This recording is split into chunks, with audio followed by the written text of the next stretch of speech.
Limb गडल muscular dystrophy जो है, इसका जो कॉज होता है वो LGMD जीन में म्यूटेशन की वजह से होता है।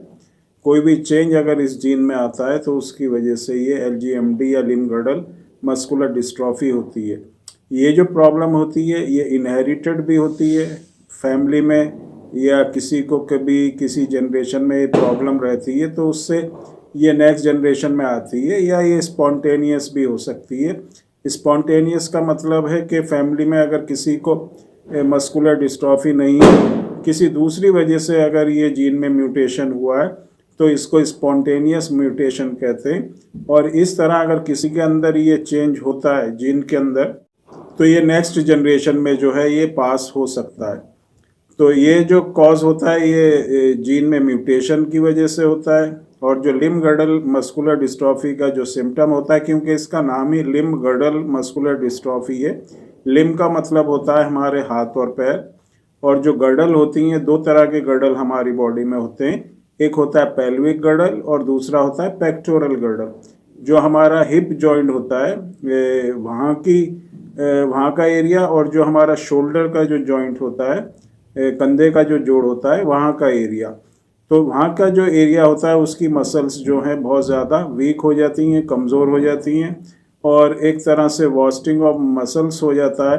जो हमारा थाई एरिया होता है, अगर हम बात करें,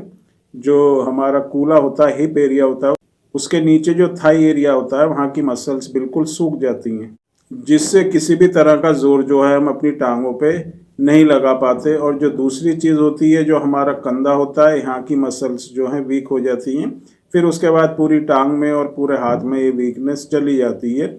तो ये इसके सिम्टम होते हैं कि जो हमारे हाथ पैर होते हैं उसमें जनरली वीकनेस बहुत ज़्यादा होती है, कमज़ोरी होती है, जिससे चलने में, बैठ के उठने में, अगर आप कुर्सी पे बैठे हैं तो कुर्सी पे से उठने में प्रॉब्लम होगी, नीचे बैठे हैं तो नीचे बैठने से पे उठने में प्रॉब्लम होगी, चलने में प्रॉब्लम होगी, स्टेयर्स जो जीना होता है उसके ऊपर चढ़ने में प्रॉब्लम होगी। तो यही वजह होती है कि लिम्ब गडल मस्कुलर डिस्ट्रॉफी में जो जीन की म्यूटेशन होती है उससे प्रॉब्लम होती है। अगर हम बात करें कि किस एज में LGMD के सिम्टम्स जो हैं वो दिखाई देते हैं,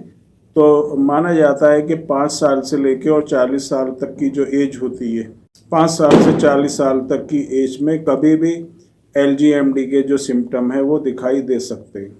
कुछ केस में 2 साल या 2 साल के आसपास या उसके बाद भी सिम्टम दिखाई देते हैं LGMD के, लेकिन ज़्यादातर जो है 15 साल या 15 साल के बाद ही LGMD के सिम्टम दिखाई देते हैं। जो सबसे ज़्यादा अगर हम एज ग्रुप को अगर हम देखें तो 15 साल से लेकर और 40 साल की जो एज ग्रुप होती है उसमें ये सिम्टम ज़्यादा दिखाई देते हैं। और अगर हम इसको कंपेयर करें DMD या बेकर मस्कुलर डिस्ट्रॉफी से, तो प्रोग्रेस जो है इसकी DMD के मुकाबले कम होती है। लेकिन लिम्ब गडल LGMD भी अलग अलग तरह का होता है, इसके भी सब टाइप होते हैं, कुछ में तेज़ी से बढ़ती है, कुछ में जो है ये कम स्पीड से बढ़ती है। तो ये मस्कुलर एट्रॉफी है, मसल्स की वीकनेस है, मसल्स की डिजीज़ है, मांसपेशी कमज़ोर होने की प्रॉब्लम है, और जो कॉज होता है वो म्यूटेशन होता है जीन के अंदर, जिससे मसल्स जो होती हैं वो वीक होती चली जाती हैं, कमज़ोर होती चली जाती हैं, जिससे जो बॉडी की जो मूवमेंट होती है वो करने में बहुत ज़्यादा